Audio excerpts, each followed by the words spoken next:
Hello and welcome to this very special episode, which is completely live.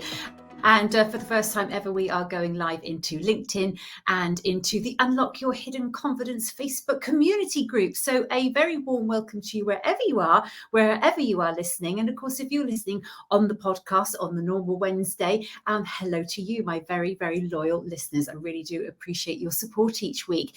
So I am delighted to bring you another Meet the Speaker. Now, we have had Lana Morris on before on the podcast. It was last year. I think it was episode 16, and we talked about how she was unlocking her hidden confidence. But I've asked her to come back because I can really relate to what it is that she does for people. So let me tell you more. Because Lana unlocks people's hidden confidence. Now, she doesn't do it how I do it, through color and through style and by helping people find their voice and helping them, with their personal branding in work. She does it through tech, by helping people overcome their fear of tech. And I think probably, Lana, I'm probably your ideal client because I am that person who is holding or has held myself back in business in particular because I'm not confident with tech. And in fact, I'm very openly talk about this now because I've been working with Lana for over a year now to unlock my hidden confidence so that I can become a little bit more tech savvy and know what's going on and feel confident about putting posts out and knowing how to do my website. I didn't want to be reliant on keep asking people, especially my husband, who, for those of you that don't know, is a techie. But when you have a techie in the house, it's actually even worse asking them a question because obviously they've been doing it all day. The last thing they want to come and do is tech in the evening. So I am delighted to welcome Lana Morris of thatwoman.tech to the podcast. So welcome, Lana. Hi. Oh, thank you so much, Laura. It's lovely to be here, and hello to all of the listeners and everyone that's joining us today for this live. Really appreciate being here. Brilliant. Okay, well, this is a tech first. And so I am overcoming my fear because obviously I have never been live on LinkedIn before as well. So here I am, and I'm using StreamYard. So if you are joining us live on LinkedIn or in the Unlock Your Hidden Confidence Facebook group, StreamYard will want you to give it permission, grant permission in order for me to see your name. So I'm seeing the comments as they pop up here, and I can see I've got LinkedIn user saying, love it. You're looking well, ladies. So I'm not sure who you are, but thank you very much for your comments. And of course, as we progress through this episode, the whole idea is that we have this live Q&A and we get your questions answered about tech, and we get you feeling more confident about all the tech issues that you have. Oh, I'm loving these comments coming up. We've got Go Lara. I feel like someone's woo in the air for me. Thank you. That's absolutely brilliant.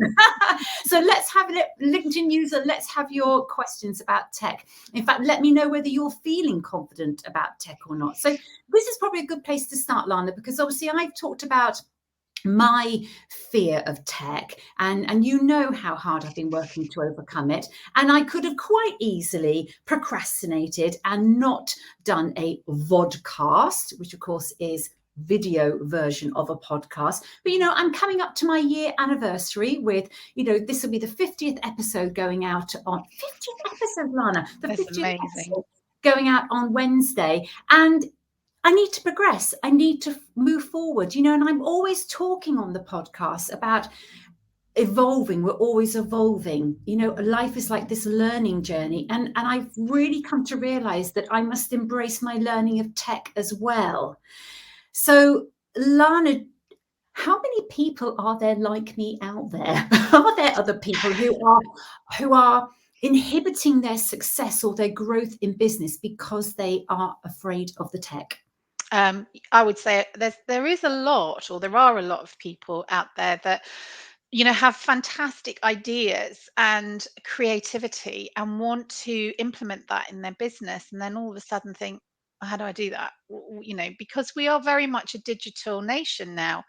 We need to be using the online form. I think if anything, the last few years have really taught us that we've had to pivot onto the digital platforms.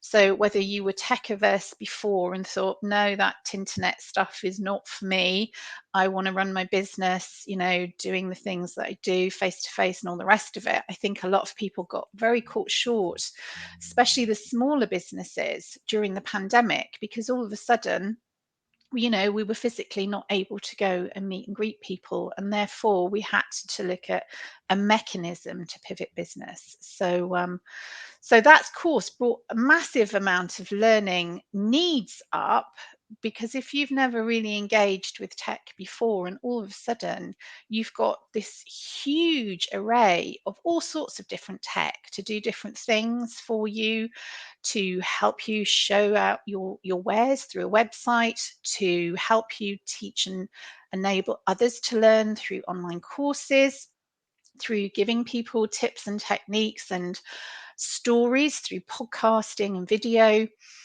It's a lot of tech to learn. And if you're not that kind of aligned to that tech, it can feel incredibly overwhelming, and it can be a massive barrier to then engage with yourself, with your business, with your clients and customers, and keep everything running smoothly in the background so that you Yeah. can connect. I think that overwhelm is something that I've definitely felt. I mean, even just getting a new iPhone, how many of you listening to this podcast or joining us live, we've got another hello lovelies in the comments box there, and it's Karen. Hello, Karen. But Hiya, Karen. how many of you, if you get a new iPhone, do you hand it over to your teenage son or daughter? Or if you can't get the television working properly, I don't know about you. I find I'm doing that all the time. I don't want to say, is it me because I'm a woman of a certain age? I really don't want to say that, but I think it's more that I'm just not used to it. I'm just not used to the tech, whereas the younger generation are using it almost every minute of every single day. And of course, when a lot of us started work and we started working in the workplace, the technology side of the business was very different. I think about when I first 18 years old and I worked for Midland Bank. The processes of putting the checks through the REM machine and typing in the number and it going through. It must be very, very different now, because I'm sure it goes off to a sorting office and it all gets done manually. All the checks. In fact, we don't really have checks anymore, do we? How many people write a check these days? So it's the same for our businesses. What we were perhaps doing 2 years ago, 5 years ago, or 10 years ago in our business almost certainly is out of date in some way. And technology is moving so quickly that we're at risk of not forward planning. We're not having provision for it. And I guess really this learning about tech in order to move forward and keep up with moving technology, it should be there in a learning and development budget, really, I suppose, shouldn't it? Yeah, and I think there's always a balance to be had, really, isn't there, Laura? I mean, you run your business, I run my business, and there are certain things you have to do as part of running a business. But if you don't know what the tech is or how it can work for your business, then already you're at a disadvantage. And you have this kind of juggling act in some respects, is finding somebody who knows, who can help you create systems to enable your business to grow through utilizing tech. But equally, you want to be spending time with your clients. That's what you went into business for, is to spend more time with them. So it's being able to utilize tech in such a way that allows that process to be such that you can spend that time with your clients, but also have the sort of safety, the security of knowing that your systems are working from the tech, that you're able to deal with things like data management, you're also able to deal with security issues, you're also able to get your message out through the digital platforms that you're using, and still be able to go to sleep at night and not think, oh my gosh, there's all these millions of jobs I've got to do. Yes, yes. And I think we also need to stand very firm in what are we the expert in and play to your strengths in business. I think I thought that by asking my husband to help me with the tech or getting the children to help me do a PowerPoint presentation, I'd be saving money, and it was a saver. And what I've come to really learn is that by unlocking my hidden confidence with tech, by recognizing that the investment needs to be made to pay somebody else to do it or to pay to learn, that's been one of the greatest things. Has actually made me more confident and propelled myself and my brand and my business forward. So I'd just like to welcome anybody who's joining us live on LinkedIn or in the Unlock Your Hidden Confidence Facebook group. Hello to you. Thank you very much. Do say hello into the comments box. StreamYard will want you to grant permission, so pop your name in so we know who you are. And more importantly, we'd really love to know how you're feeling about tech. Can you relate to what I'm talking about and what Lana's talking about today, about being nervous about tech, and in fact it's preventing you from moving forward in your business? And of course, if you do have a question for Lana, tech related, of course, pop it in the comments box and we will come to it, because I've already got some questions that have already come in on email, Lana, which we will address. We've got lots of lovely hellos coming in, so back up your hellos with your how you're feeling about tech. We would really, really want to know. Just before we move to the questions, Lana, I'm really keen to know, because you know I'm going to ask you this, have you always been confident in tech? No. She's No. giving us a big shaking of the head here. No, I haven't. I mean, and this is where I start showing my age, and I am a digital immigrant tech. I'm not a digital native. So, I had to, learn, because us of a certain generation, tech didn't really hit us until the late 1980s, where, in the mid 80s, we saw the yuppies with these massive bricks that were supposedly a mobile phone and looked absolutely huge to carry. My tech knowledge was zero when I got into university to train as a social worker, and part of the requirement as a student was that you either had to typewrite your essays, or you could WordPress your essays, as in, using the word processing documents, or word processing them. And I was just like, uh, absolutely paralyzed with fear, because apart from when I was about 11 and my dad bringing a sort of an Atari game home for us to try out as kids, this was a new environment, this tech stuff.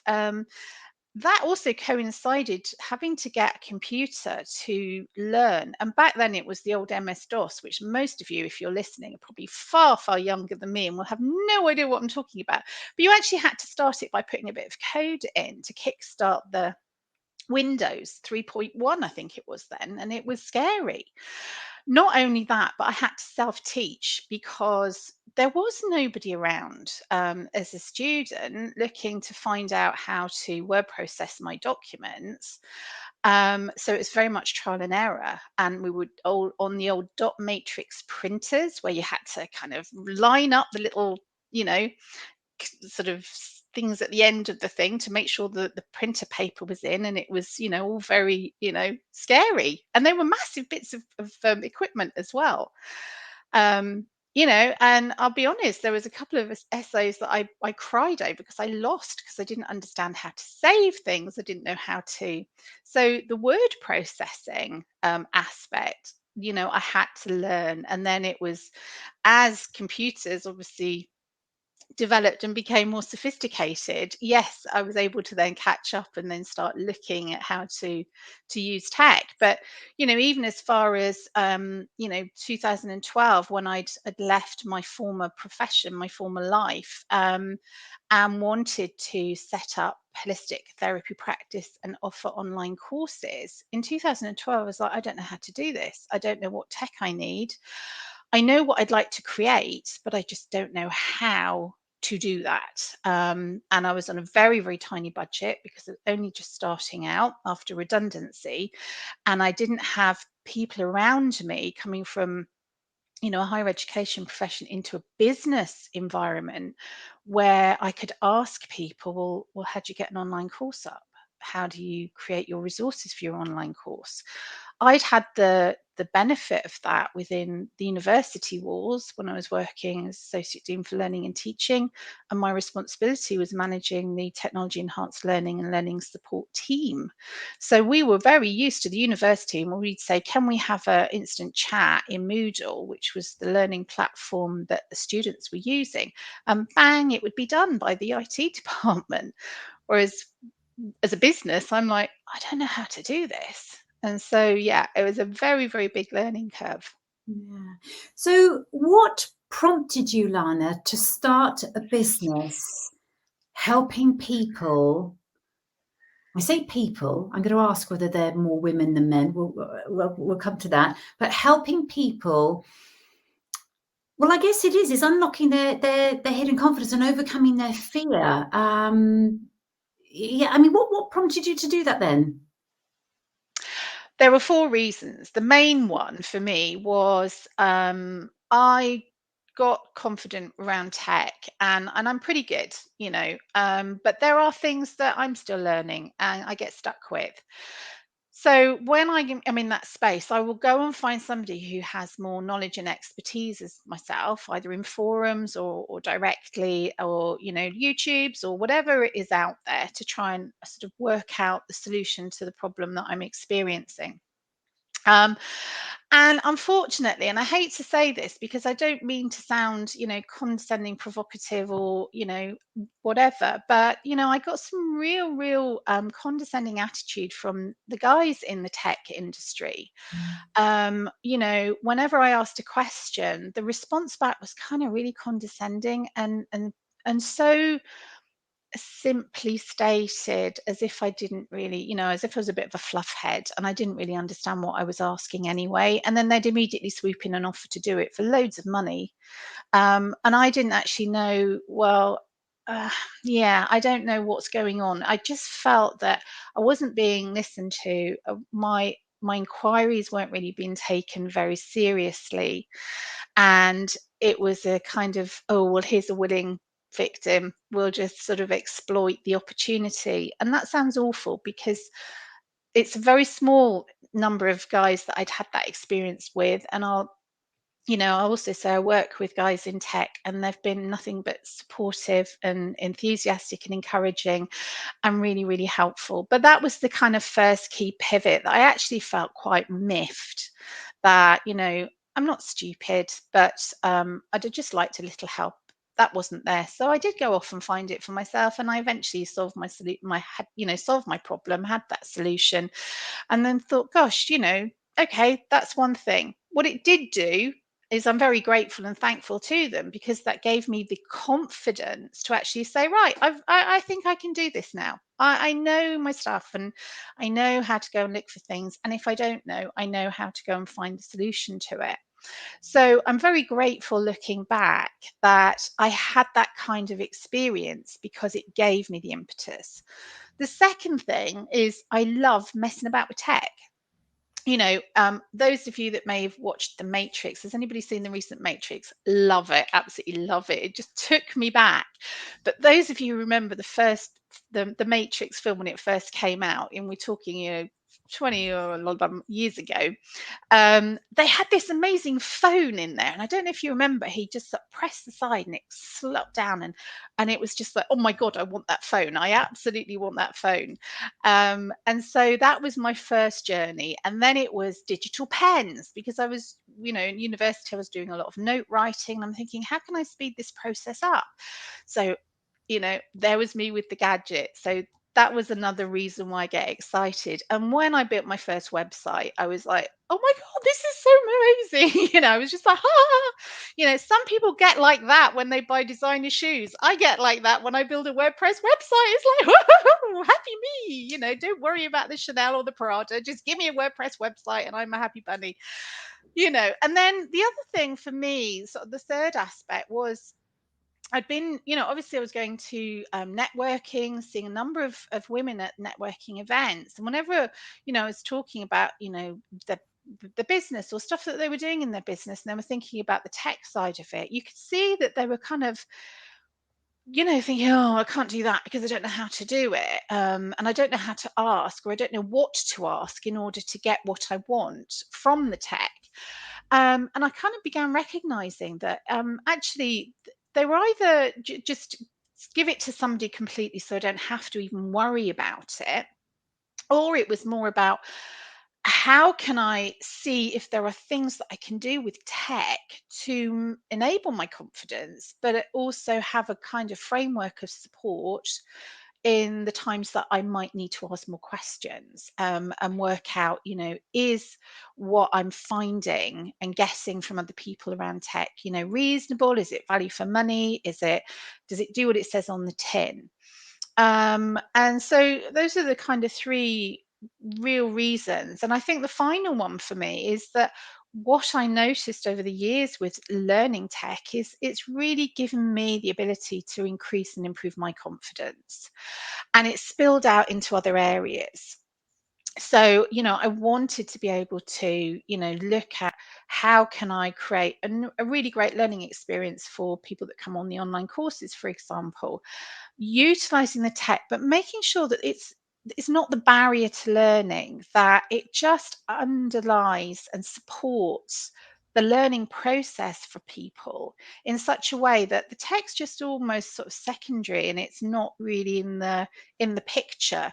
The actual learning, the experience, the connection with the other person or people in the groups or one to one is in the forefront. So those were my kind of key reasons why I thought, right, time for that woman.tech. Time for that woman.tech indeed. Absolutely. And there are many people who are thoroughly enjoying your unique approach to tech and how you enable and you empower us. I was just making a few notes there, Lana, as you were talking. You to me there, prime for setting up a business because you had a problem. There was a problem and you solved that problem. And also you talked about how you had this passion for tech. And I know there are times when, you say, oh, you find tech sexy, but it clearly floats your boat, whereas it just does not do that for me at all. Whereas, I was going, yeah, about the shoes. You don't want the shoes. You want the new gadget. So you don't need a health and well-being shoes and clothes fund. You need the gadget fund, and that's fine. But you've put together your passion with solving a real problem. And what is born is a fantastic business. So I applaud you for that. Well done. Thanks. Well, thank you for sharing that. Right, we've got to get into these questions because there is so much to cover. I've had so many questions coming in. Right, here's the first one. What is a domain name? Okay, so the domain name is just a particular address on the web that identifies that it's you. That's as simple as that. So if you imagine that your website is your hosting is basically you're renting some virtual space, and your domain name is just identifying that your stuff is on that space. That's Okay. it. Whoever asked that question, I hope that's good for you. Right, this is a really good one. I'm just setting out in business. Do I really need a website? And then question mark, what is the purpose of the website? So we've got two questions there. So first of all, I'm starting out in business. Do I need a website? And then we'll ask, what is the purpose of a website? And look at the pages that we should be having on there. Okay, so I'm going to be terribly controversial now and say Woo! if you are starting out in business, no, you do not need a website, and that is going to upset quite a number of website designers and creators. But the reason is this, that you've got so much stuff to be dealing with, first and foremost, if you are just starting out. So, get your business foundations in place first. That's the most important thing, because a website is it's a considered investment. Yes, you can get, websites from all sorts of, ready-made ones done for you, right through to, the bespoke websites that I create and build. So you've got a massive array of different options. But when you're first starting out, you kind of don't really know what your niche market is. You don't really know, what your survival money plan is. You don't know how quickly you're going to grow. You don't know where you're going to find your customers yet. You might have inklings around that, but you haven't perhaps, really formulated your plan, so to speak. So at that point, you don't really need a website. However, once you've got those kind of very basic pillars in place, then yes, you do need a website, because if you want to be taken seriously as a business and have some space where people can actually come to you in order that they can understand who you are, what you do, what you're offering, and how you can help them, then yes, you do need a website. I was frantically, my pen was going blah, blah, blah, back then, because obviously you were saying you don't need a website if it's that foundation. And I put foundation question mark by it, because I'm sure there's a lot of people who think that having a website is part of the foundation work of a business. So let's just delve into that a little bit more there, because I think what you're suggesting, Lana, is that before you have that website, you really get to grips with what your business idea. I guess this is a bit what I do with people, isn't it? I call it my felt tip pen session. Yeah. Well, officially on my website, it's the Clarity Kickstart and Accountability Call. But I like to get my felt tip pens out and my big whiteboard, and it's actually drilling down your expertise. In fact, it's a bit like what you were just saying about how that woman.tech was created, because you're looking at the problem that you're going to solve. You're looking at your expertise, your passion for that, and how you're going to do it. So let's be really clear about that. If you are starting a business, Lana's not saying don't have a website. She is saying have a website, but it's not the first thing that you do. It's more important to get that clarity, absolute crystal clear clarity on what it is you're doing, what problem it is that you're solving, how your unique way of doing it, how are you going to help people overcome that problem? That's got to be crucial. And then who is your audience, and really niche that down, because obviously the presentation of that website for teenagers perhaps is going to be a very different presentation than if you're hitting the retired market. So Yeah. it is about being really, really clear. So that was a really good point, because I wasn't expecting you to say, oh no, you don't need a website at the beginning. But I think that's a really good point, because I think a lot of people are put off by the fees around. In fact, can we touch upon that? Because Lana, I had a Wix website because I felt I had to have a website. So we're going back to when I left the national franchise, with my colour and style image consultancy, and I went independent. And of course, at that time, I was building up the presence work, helping people develop their voice and helping them have presence going, when they were networking, etc. And so I knew that I needed my own website. But the thought, well, I didn't know how to do it. So I just went for the off the peg Wix website. Richard, bless him, promised me he was going to build me a website. But of course, as I've said earlier, if you're doing it all day, you certainly don't want to do it again in the evenings. And I would also recommend that it's not healthy to ask one's husband to make one's website when they're tired and stressed. It's not the most conducive thing. So we went for the Wix website, which was fine. It was functional. But I have learned through working with you, by having your own website and knowing exactly how you can add the boxes in and add the pages in, you get that autonomy. You're able to quickly go and change it, update it, refresh it, and make it really reflect you. So when people are starting off, would you recommend that they have one of these off the peg websites or not? You can use them. I mean, look, let's be honest. There's websites for any budget, really. The things like the Wix or GoDaddy or some of the other companies that offer those kind of in a box type websites are great if you've got very limited confidence around your skills. You want something that's pretty established and pretty straightforward, and you can kind of drag and drop things in. They are great for that. So I'm not knocking those websites at all, because if that gets you into the online space, then that's a great step forward if you've not been in an online space before. I think the difficulty comes when you start wanting to add a little bit more complexity to your website. So if you want things like e-commerce, if you want online calendars, if you want online events, if you want to start, creating online courses, if you want to do all those elements, you start seeing the price shoot up quite a lot when you're going into those sort of standard, cheaper models, and they're also not bespoke to you. So you'll get what you pay for. And I truly believe that. When I'm playing with tech, I'll be hands on heart. I'm not a designer shoes lady. It's not my kind of thing. I can understand the appreciation of good quality craftsmanship and the beauty of the aesthetics of it and the length of time that's gone into crafting this beautiful thing, this beautiful shoe. Now, I'm exactly the same when it comes to my tech. I would rather invest in my tech knowing I'm getting quality and craftsmanship than I would going down to, something that I'm not sure is going to withstand what I want to do with it.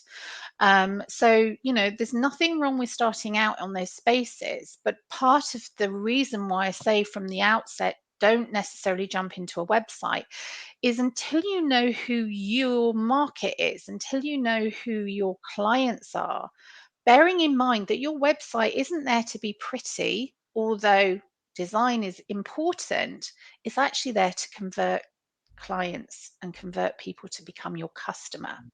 And so it has a business function. So therefore, it's worth investing in getting your website in the way that you want it. And that's when you start moving to more of the bespoke end of the tech rather than the ready done for you service. Yes, and I think this comes back to knowing where your business is, where it's going to. So whether you're a new business or whether you're just, 5 years in or 10 years in, have a think about, I'm sure you do have plans about where your business is going to, 1 year, 3 year, 5 year, 10 year. And yes, if you have a website where it's done for you, consider, does it have that functionality? Because this is what I've learned that it didn't have the functionality to take me forward to where I wanted to go. And the shop was a case in point there. For me to have the makeup on the shop, it was far better to have my own website, and of course doing the podcast. And actually I'm going to put that in there because obviously I have got, in fact, I'm going to put it out there right now, Lana, if I may, May the 11th at 12:45, I am doing a webinar because I am launching a how to create your own podcast course in June. I've now been podcasting every week for just coming up for over a year, and I'm delighted to announce, but I'm not making the full announcement yet, but bear with it. There is another podcast in the making, isn't there, Lana? Another podcast in the making, in conjunction with thatwoman.tech. Watch this space, especially if you have children, little children. I think some of you will know where I'm going with that one. So, but the point is, that course that I'm going to be doing is about my experience. I'm doing exactly what Lana did. I've found out how to do it. I've nailed it. It's really working really, really well. I know the ins and the outs, and boom, I'm putting it out there now for the people who know, like, and trust me to come and work with me on that course. And really, that's what this is about with you, isn't it? Working with somebody like you, they know you, they like you, they trust you, you have their best interests at heart. And you don't get that with an off-the-shelf website. You get that personal touch with you. And what I love is that if a problem arises, I can quickly just message you and boom, you've sorted it out just like that. So there are so many benefits for having a WordPress website that you're doing yourself or you're doing in conjunction with somebody like you, and consider that with the growth. So, right, let's move on I think we've probably covered websites there, Lara. Just one quick thing to step in is just because obviously we have been talking about whether or not you need a website. There is actually a blog post on my website page which absolutely talks about this. So if you want to go over to thatwoman.tech and go to the amazing news tab, you will find a blog post on there which actually talks about starting up. Do I need a blog post? Fantastic, thank you. And I think we should be able to Not go. a blog post. Do I need a website? Do you need a website? We should Need be a able to go back and put that in the comments afterwards as well. So just to recap for anyone that's joining us live, we are doing our podcast or our Vodcast live today. And for people who are in the Unlock Your Hidden Confidence Facebook group, you can be watching us now, joining in, asking questions. And we've also gone live in LinkedIn as well. So if you are joining us, do pop a little comment in the box so that I know that you're there. Or of course, you might be watching on the replay. And of course, most of you around the world in particular will be listening on the Wednesday slot where the podcast is coming out as an episode. So don't feel that if you're listening, then you can't ask another question to Lana. She's really happy for you to go over into the Facebook group and post your questions in there. But let's have another one. Alrighty ho, here we are.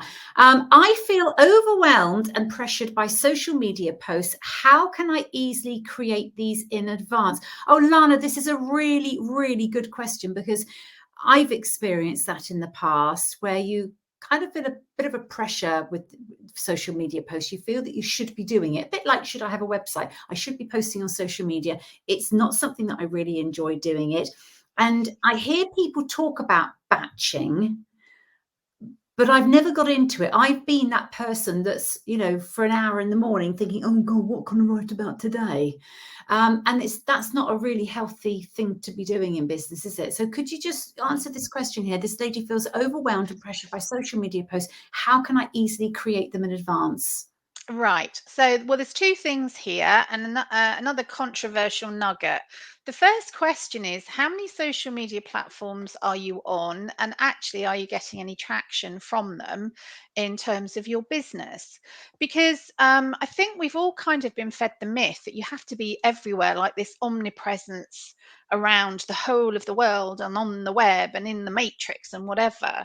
And the reality is, as a business person, you don't have time to keep putting all this stuff out. So, the first question I would say is, which is the social media platform that is working the best for you? And I would say focus on that one and slowly build it. Leading into the next question, how do I schedule stuff? And the simplest solution really is to find a scheduler. And what I've been seeing over the last 3 years is so many pieces of software now are offering you scheduling capability, both paid and unpaid, and you can try out on free versions and try trials. So things like one I use, which I absolutely love, is Publer, because I can schedule my posts, I can batch them, I can, get them all ready to launch, and they go off. And I know that I've got a month's grace because I've just sat down and I've focused on getting my things scheduled. There are others out there. Hootsuite's one. I'm sure you're probably using, if you're scheduling or batching lots of things already, and you have more than one social media channel, you'll probably have your own specific, preference. But I think part of the difficulty that we're all experiencing with social media is, whilst it can be a massive support and help to get more visible, to grow your business, to for your clients to get to know you, it also creates an awful lot of noise. And it can be really tiring and draining to be thinking about, how on earth do I put all of this stuff out there to encourage people? So I would say take a step back and take a breath. Identify which platform is working for you. Utilize that platform and schedule your posts around that until you feel really confident that you've got that really, really happening in a great rhythm, before you then move on to the next social media platform to start getting a presence. Because otherwise you just feel overwhelmed, and it means that you do everything half-heartedly rather than being able to invest fully into what you're doing, and then seeing the results from that. And do check your analytics, because the temptation is you put something out there and you don't bother to go back and see how well it performed, because it might feel a bit boring. But if you just spend 20 minutes a week just quickly scanning through any of the posts that you have put up and seeing, well, which ones did really well, which ones didn't do well, you'll start to see a pattern as you go through, and that will help you identify what posts are working for you and how you're getting traction. Thank you, Lana. I'm really glad you brought up about Google Analytics, because I am that person who doesn't look at that because I think it's boring. And I know I probably should. So, okay, then, Google Analytics. What do I even have to do? Do I have to have a Google account? And actually, while we're on it, let's talk about this Google My Business that I keep seeing pop up. So again, they're things that I feel, as being in business, I feel I should be on or I should be doing. Because, you just reminded me, Google Analytics. I know you've said it to me before. I haven't done that. Okay, so convince me, Lana. Right. Convince me Okay. how. Yeah, make it easy, because at the moment that feels really fearful. That feels like, Yeah. oh God, that's another thing to do. Yeah. So yeah, what is Google Analytics? How can we easily set up Google Analytics, and more importantly, how is it going to help us? I mean, I know Right. you've just covered that a little bit there about looking at how well the post is doing, but is it Well, easy to understand? there is a slight difference. So Google Analytics is more about your website and your SEO, and your analytics that I'm talking about in terms of your social media comes from things like your Facebook analytics, your Instagram analytics, your YouTube analytics. So that's your social media. So you should be keeping an eye on that to look at how well your posts are doing. Google Analytics is looking more about your SEO of your website to enable you to get the rankings that you want to be more visible in Google. And you have to play nicely because Google has certain parameters. At the moment, we've got the Core Web Vitals were rolled out pretty much a year ago now, which has certain things that Google likes to see in your website construction to enable it to feel confident that your website is safe. And so Google Analytics is slightly different because it enables you to get an idea of what's going on with your website. Yours, for example, Lara, is connected to Rank Math, which is your SEO buddy in your website, so that when you're creating your blog posts, when you're creating your videos in and posting them up on your website, and your pages themselves, you are using keywords that you know are being searched for within Google, and your rank math is showing you your score in respect of what you're creating. And then you're being able to go, that goes off to Google's kind of monitoring, because your website's being crawled and checked out all the time. And therefore, that's what enables Google to say this is a safe, secure, dynamic website, because stuff's going up there that's really engaging and what people are looking for. So there are two types of different analytics. So I just wanted to just clarify that one. So Google Analytics is important because we can all have beautiful looking websites, but if you haven't taken the time, and this is where I find a lot of people get really bored with it, because it's like, oh, it's SEO again, this search engine optimization, that's not really sexy, is it? But ironically, if you get to know it well, it can become a really good fun game, or maybe that's just me.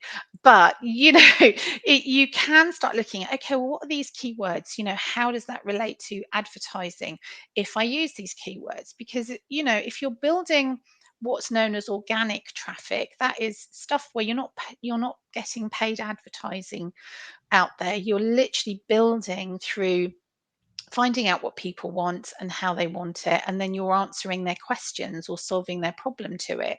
Then you're creating organic traffic, because obviously more people are organically finding you. um, so, I know I'm sort of perhaps slightly deviating, but the importance with the Google Analytics is to enable us to see that your website's safe, secure, and meeting the requirements it needs to show Google that you're a happy, safe website for people to go to. And what's recently come up for me that is something to alert people to is those of you that have not switched over to making sure that your URL is an HTTPS. Whoa, hang on a minute. Yeah, so I'm just URL, gonna, yeah. HTTP, what are you talking about? Okay, so your URL is what's put in the browser, which is the name of your website. Thank And you. normally you'll see it has HTTP colon two forward slashes and then the name of your website, www dot or whatever. If you haven't got an HTTPS now rather than HTTP, P, Google will automatically send whoever's browsing a notification on the browser to say, oh, sorry, this website looks suspicious. Do you wish to proceed? We advise you not to. And that's because it's not matching with Google feeling that it's a safe website for you to go to. And this is for them to try and cut down on dodgy websites. They do happen, to enable you to kind of make sure you're in a safe space and you're not getting weird and wonderful stuff, coming across at you in the digital way. So is there an easy way to check if you're HTTP or HTTPS? I mean, I wouldn't know that, Lana. I don't know whether my website's HTTPS or So the other. if you type in your domain name, your URL into the browser and then right click, it will show you whether or not it's got HTTP or HTTPS. I mean, I'm that person that actually until recently didn't know what the browser was. It's all these technical, I'm talking the little box at the top, that's the browser, isn't it? Yeah, Little that's the box. one. Yeah, Yeah, I know. But it's all these technical names. And I'm so pleased that you said about what SEO was, because you were saying SEO, and I was thinking, I need to clarify. Do people know what that is? But it's the search engine optimization. And a year ago, I didn't know anything about SEO now, but now actually even I find SEO sexy. I know. Yes. I can say to everybody who may be, listening or watching in, that watching your face the first time you was at 85 ranking on a post was just amazing. I just wish I'd had a camera that day, because you just glowed. You were kind of like levitating off the chair. It was just so much fun. Yeah, I loved it. I love a challenge, and when you have a blog post or you're putting some content up. So when I put the blogs up on the website, and you can use these keywords and fiddle with this. It gives you prompts. It's actually really easy. It gives you prompts on what to check, and the numbers go up. And it's kind of like 80 is the big golden number, so if you hit 80, you know that your post is going to be doing quite well when it's searched for. And oh yes, I actually quite enjoy the challenge, actually, Lana. Now I get the hang of it. But yes, so I've gone from a year ago not knowing what SEO is to now finding SEO sexy. Right, let's move on to some more questions. Okay. Oh, I've lost my place. Hang on a minute. Here we go. Oh, Sorry, yes. can I just quickly jump in, Laura? Because you did also ask about Google My Business. Oh, yes, I did. Thank you. Yeah, so and I didn't answer that. So Google My Business is just a way that you can register your business with Google. And it has its own little space where you can post up images of your business. You can enable people to find out a little bit more about what you offer, and you often see it on the right hand side as you open a Google and perhaps you search businesses near me, or I don't know, life coaching, or whatever your subject area is of a service that you're looking for. It will often come up on the right hand side of Google to show you a particular business, or you'll have it on the top of Google, which will show you the different businesses that are close by to you. Now, Google are making some changes to how that information is being presented. It's going to be added into or subsumed into Google Maps, I believe, but I will double check that. But essentially, it just gives you an ideal opportunity to get your business listed and claimed, so that you can be acknowledged by Google that you are running this business. And it means that you can get on the little Google map, so that when people are saying, I don't know, takeaways near me, all of them around you within a certain radius will pop up, and that will include a business. Brilliant. And am I right in thinking also you ask your clients to leave a review on it as well? Yes, you can leave it on Google My Business, and it's preferable because because it comes up so quickly on Google, it means that people can very quickly see any testimonials or reviews that your business has had. So I personally prefer it. I know that there is things like Trustpilot that will also verify, the quality of your business, etc. But because you're on the browser anyway, searching for something, I personally feel that having some reviews on there means that it's a very quick and easy way to look at how the business is. Yes, brilliant. And just going over to the comments, sorry, I'm not quite sure who you are. It just says Facebook user, but another comment saying, I really like Google My Business and I use it. It'd be lovely to know if you get the reviews, get people to do that. And also, getting review, I mean, we could have another podcast about getting reviews, because it is that fine balance of sort of badgering people to saying, "Oh, can you leave me a review? Can you leave me a review?" And in fact, yes, maybe I need to say that now. Please, can you go over to Apple Podcasts and click the 5-star rating review, because we need these reviews on Google. In fact, I haven't got the podcast on Google My Business. Oh, it's Lana. Hi, Lana. Yes, Lana is very good on Google My Business. Yes, I think I've left one for her on there before. Put health first. So just give a nice big shout out to Lana.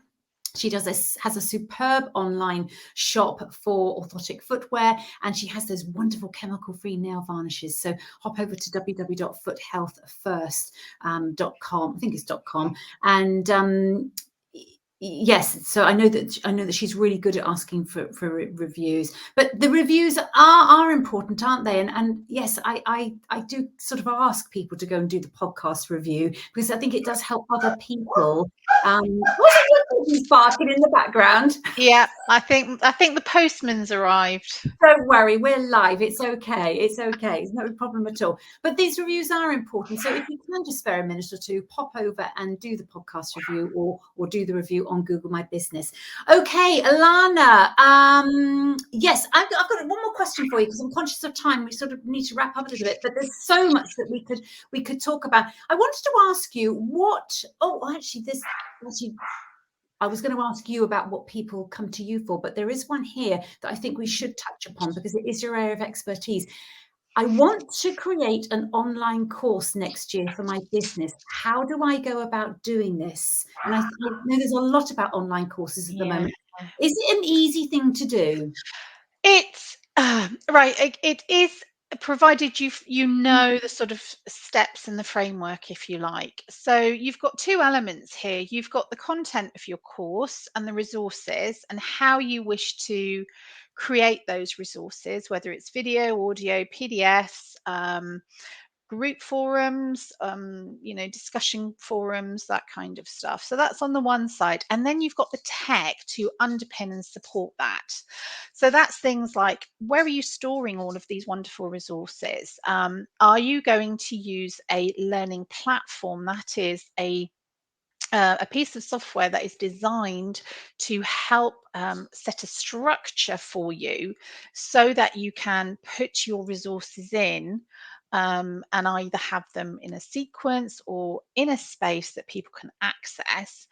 Or are you going to choose different ways of delivering your course? So in answer to the person's question about this, there are a number of different ways. The questions really are to think about are, what am I trying to communicate to whom, and what do I need to give them, enabling them to understand the learning process? And then the other aspect is, what's the most efficient, easy, and simplest way of delivering that to them, so that they don't have the barrier of technology negatively impacting their learning experience.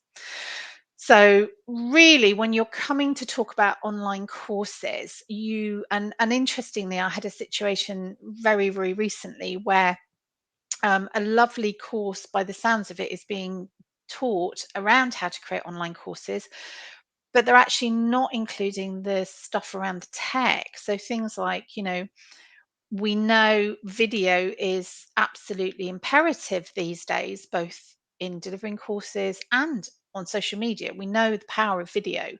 But when you start uploading videos to your website, you're going to have problems because of storage capability and capacity, and it's going to slow everything down. And then people are going to start having difficulty accessing the resources.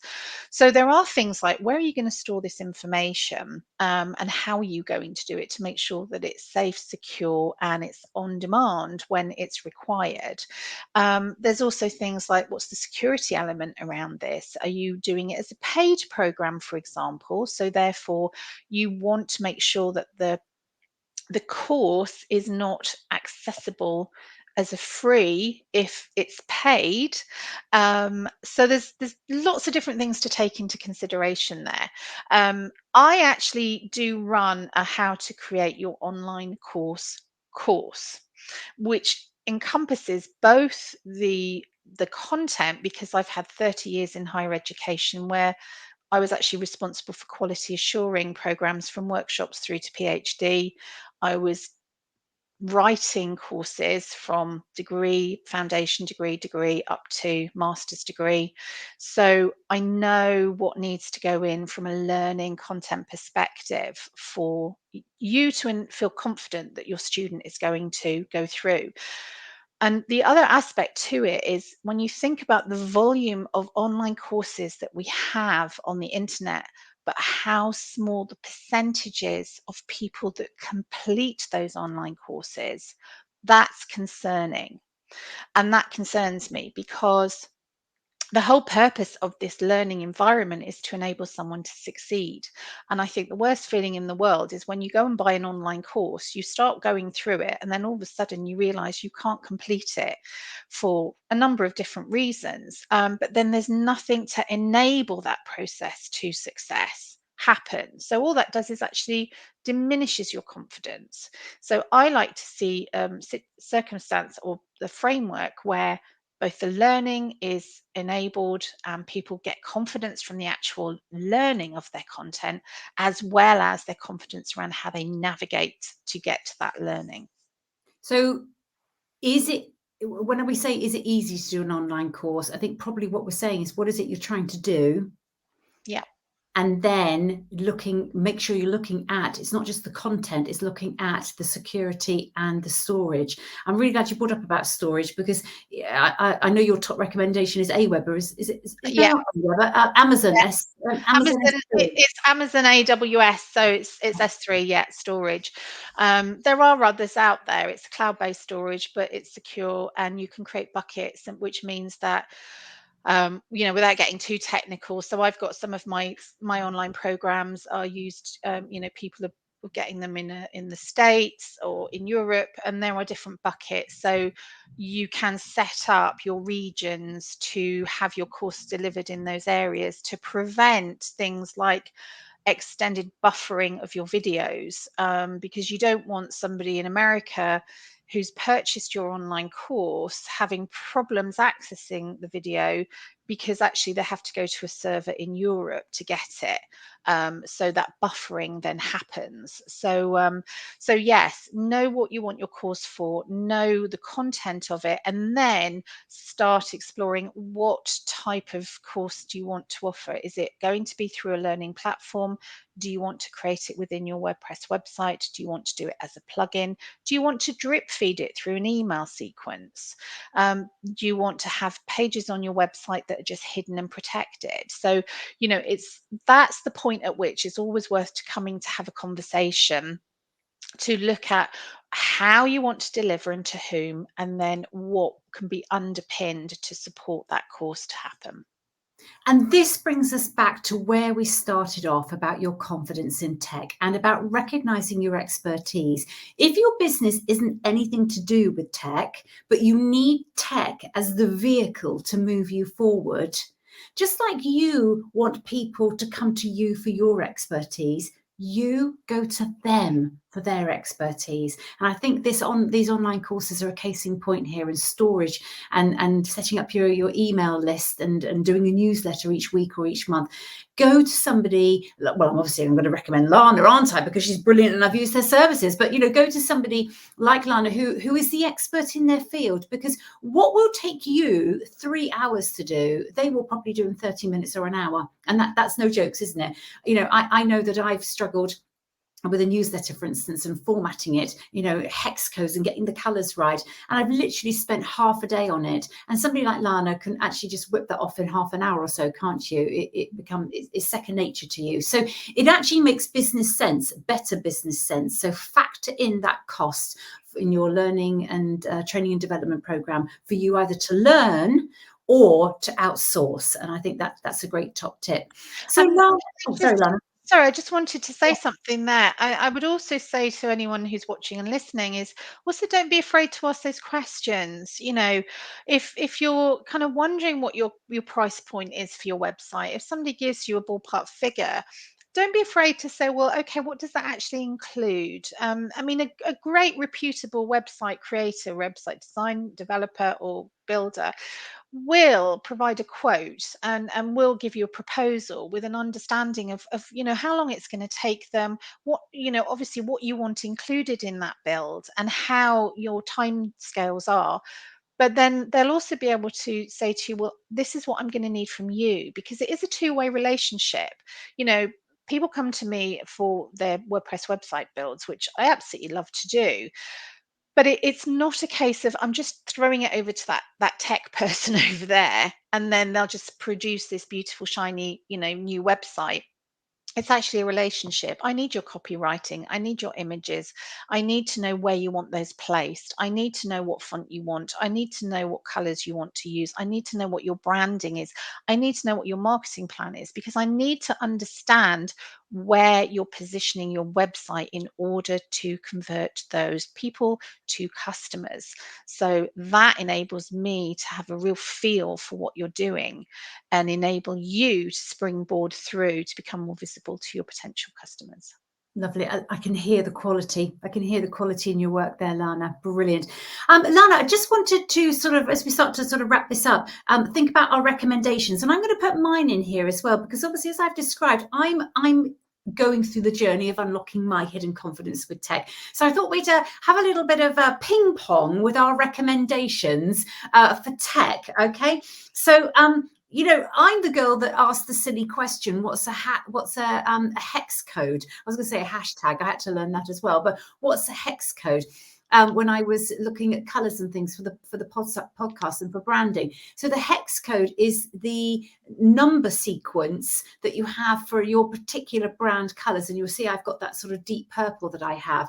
So I have got a little book. This is my little book. And in my little book, I have written down things like my hex code. In fact, my hex code is on this page here. I write it down so that whenever I'm going to my website or I'm adding a new page or a new blog, because I can't remember everything. I really can't. I've literally got my hex codes written right there and I don't have to panic. So having a little tech book has really, really helped me. And that would be my first top tip on how you can become more confident with tech. Over to you. What's your next one? Well, no, I've actually got mine on a sticker that's stuck to my computer because I can't remember my hex code colours. So I just have them to hand so that when I know that I need them, they're just there. And, I know it sounds a bit strange. I do have crystals on the desk as well. But the most important facet is my hex code sticky note, because then I can go straight in and do it without having to waste time rummaging around. Brilliant. So have you got another top tip to Yes. become more confident with tech? Passwords. Oh my goodness me. So I would suggest that you set up a spreadsheet with your passwords in, all of them, because what happens is, what I've noticed and what I spend most of my time as a website creator searching for from people is, if I need access to their account, say for example, I'm doing their social media posts for the month and I need to access one of their social media platforms, it's like, can I have your username and password, please? And it's like, I don't know where I put it. I can't remember what the last password was. Was it my dog from 15 years ago? So what I would suggest is if you can, to try and get your tech a little bit more organized and less stressful, is just set up a Google spreadsheet or Excel or something where you just write in the actual platform or software that you're using, your username, your password, because then when it's all in that one spreadsheet, you can then do one single password to protect that, which means if you ever need to go into it in the future, all of your passwords are there. And if you need to update them, then you can go back in there and update them. That is great advice, because I am hopeless with the passwords. Really, really hopeless. I think my last bit of advice to help you unlock your hidden confidence is to surround yourself with people who are there to support you, people who are there to champion you. And if I think about when I started the podcast, I went out to my network and said, this is what I'm doing. Would you be so kind as, oh my gosh, the broadcast was only for an hour, Lana. So we've been cut off, and I didn't realize that was going to happen.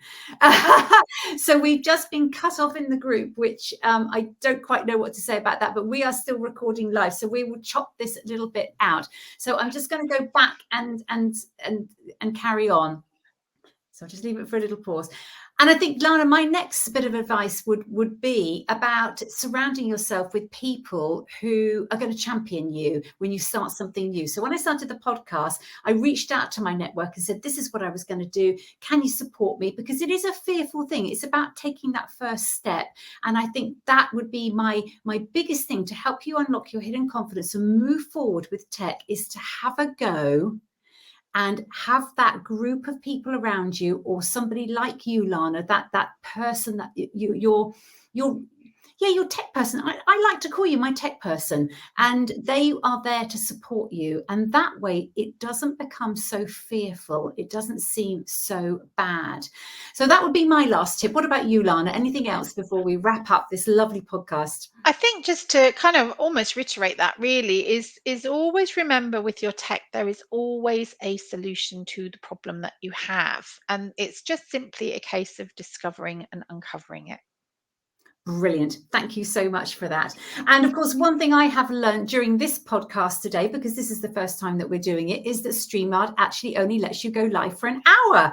So if you were joining us live in LinkedIn or in the Unlock Your Hidden Confidence Facebook group and you got cut off at the hour mark, that is why. But now I know that I can do something about it in the future. But we've just had so many super questions, Lana, that we needed to get that in. So Lana, just before we finish, again, I want to just ask, what are you reading at the moment? I always like to sometimes do a book recommendation. What are you reading? I am reading Profit First by Michael Michalowicz. I find it a really, really fascinating book. So this is about, actually, it's a business book, and it's actually how you pay yourself first in your business before you start paying all your bills. And actually that will enable you to really see your profits moving forward and upwards. So yeah, really useful book. I've found it really helpful. Great recommendation. And mine, I'm actually reading Kate Turner's book, Create Motivation, Unlock the Leader Within. Kate was a guest, I think it was just before Christmas. And actually I'm going back, I'm revisiting that book because I think life can get you off course sometimes, and sometimes your motivation dips and we need to pull it back again. So I'm reading that. Lana, it's been a wonderful, wonderful conversation. Thank you so much for your expertise and sharing just some top tips about how we can perhaps just start to feel a bit more confident and get things going, because the last thing we want is for the tech to be holding us back in our business. We want our businesses to be moving forward and for that tech not to be a barrier. So let's break those barriers down. And I'm really going to encourage people to check out your blogs, check out your YouTube channel. In fact, what are your channels? How can people get in touch with you, Lana?